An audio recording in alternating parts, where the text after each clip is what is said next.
How COVID-19 affects the brain, during, and after sickness. Once Katie Swanson's lips and eyelids turned blue, she stopped being able to sleep.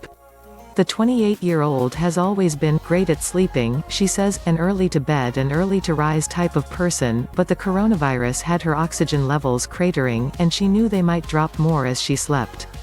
I was too afraid because I thought I wasn't going to wake up, Swanson says. I was fully convinced I would die in my sleep. Weeks after the peak of her illness, she's still restless. Every single night I have to take melatonin now, she says, and that doesn't always work. A profound anxiety around sleep is one of a long list of mental symptoms Swanson says she experienced alongside the physical ones as she battled a case of the coronavirus severe enough to hospitalize her twice. And while her breathing has improved considerably, and her face is now a normal shade, the mental recovery has been much slower. My memory is really bad, the California native says. For a while, I couldn't think of really basic words or definitions. I went weeks without talking to anybody because it was too much work. It's much more than the brain fog that can often accompany a bad cold or flu. She compares it to having a severe concussion. Swanson's experience isn't exceptional. It's become clear that the virus that causes COVID-19 affects more than the lungs.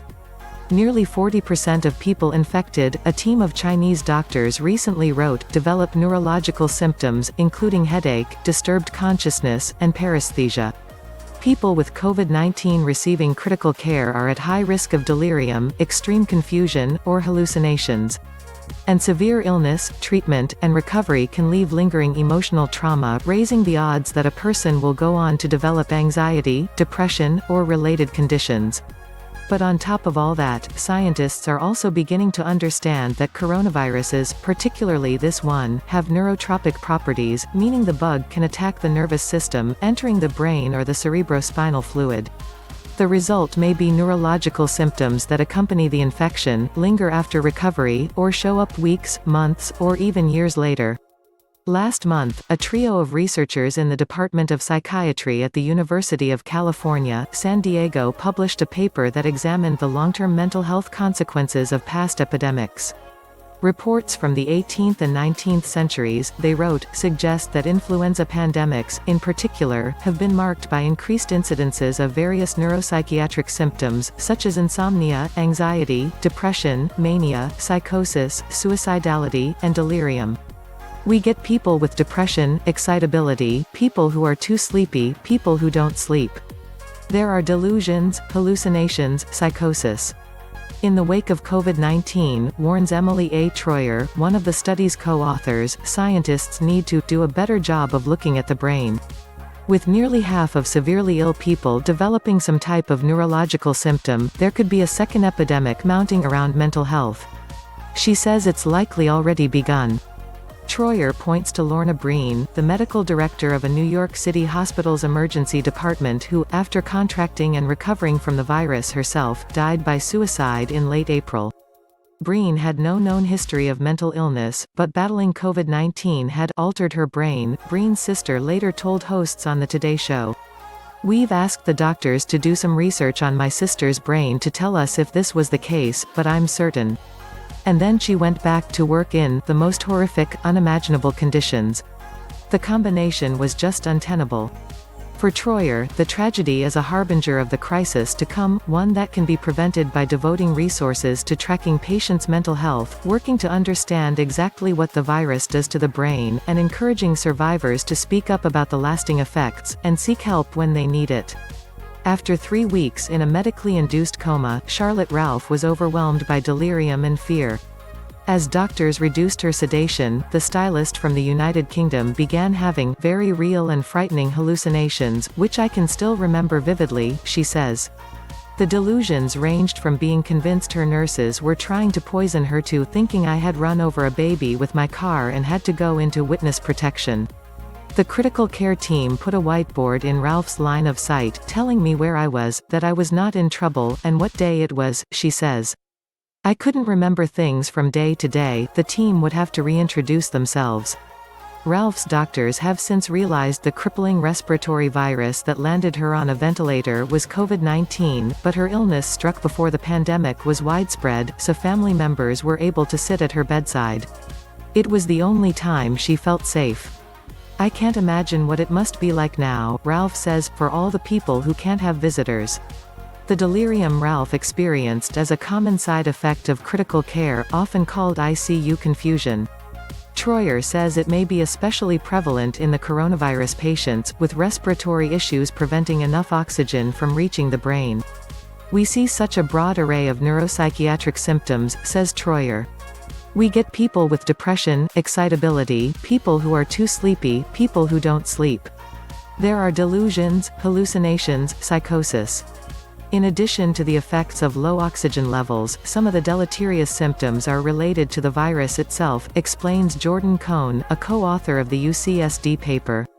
Cells infected with the coronavirus can breach the blood-brain barrier, causing inflammation in the brain and central nervous system.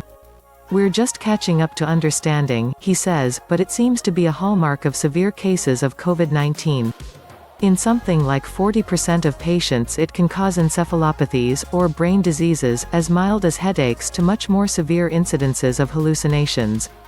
ICU confusion can happen to people receiving treatment for any condition, not just the coronavirus, and it typically fades as people recover. For some, that can take a while. A recent meta-analysis of delirium among intensive care patients, the UCSD co-authors wrote, reported evidence of persistent neurocognitive deficits up to 18 months post-discharge. Anecdotally, Troyer and Cohn say, doctors are reporting that the neurological symptoms of this virus seem particularly grave. Its survivors face a mental recovery that may take years.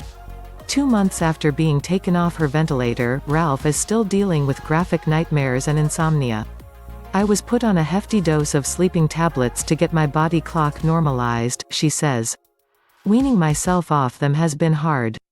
In the last few years, Ralph has been through chemotherapy, radiotherapy, and immunotherapy, and received a stem cell transplant to treat Hodgkin lymphoma, but this was very different. I have never been so ill or so dependent, and the doctors didn't expect me to survive, she says.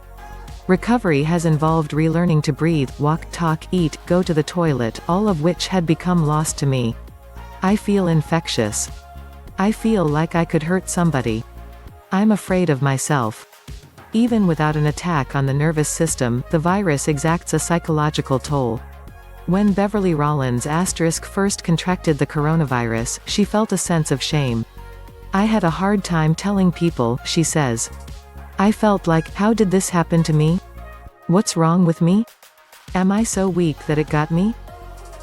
Rollins asked that her real name not be used for privacy reasons. Rollins, a freelance translator in Montreal, felt a profound aloneness, isolated in her apartment. When you're sick, you should be allowed comfort. As she recovers physically, Rollins is trying to deal with obstacles in the way of mental recovery. Getting the virus felt like an invasion, she says, something insidious that had entered my body, and that's been haunting. Continued closures and social distancing measures have made it hard to start chipping away at another mental hurdle, getting out into the world again. I feel infectious, says Rollins. I feel like I could hurt somebody. I'm afraid of myself. The virus's physical scars may make it more difficult to cure the emotional ones. In many people who recover from COVID-19, doctors are seeing lung scarring and heart damage that may heal very slowly or not at all, leaving some people unable to cope with stress the way they did before their illness.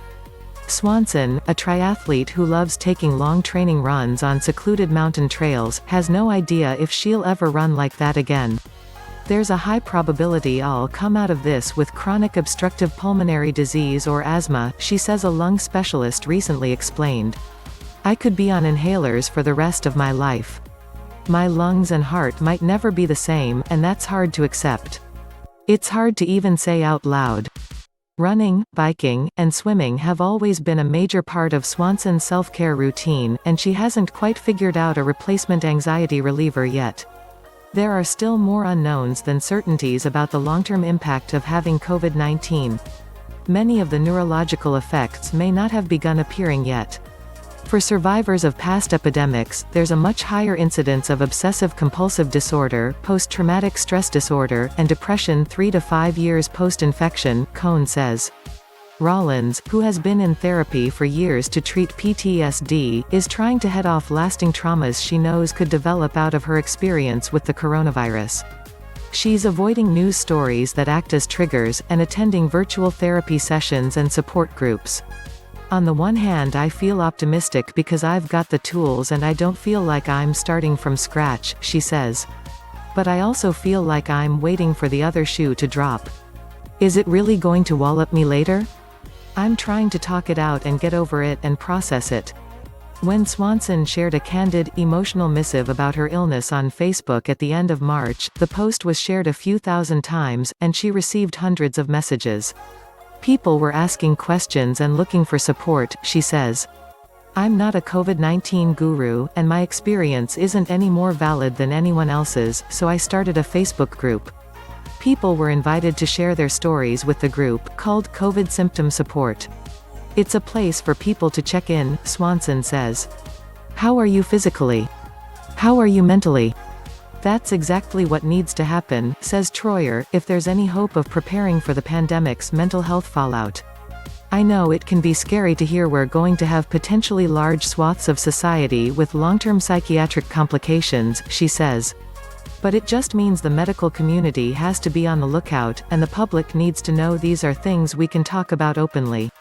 Lingering stigma surrounding mental health can keep people from sharing psychiatric symptoms with their doctors, and lead medical professionals to develop a dangerous don't ask, don't tell type of policy.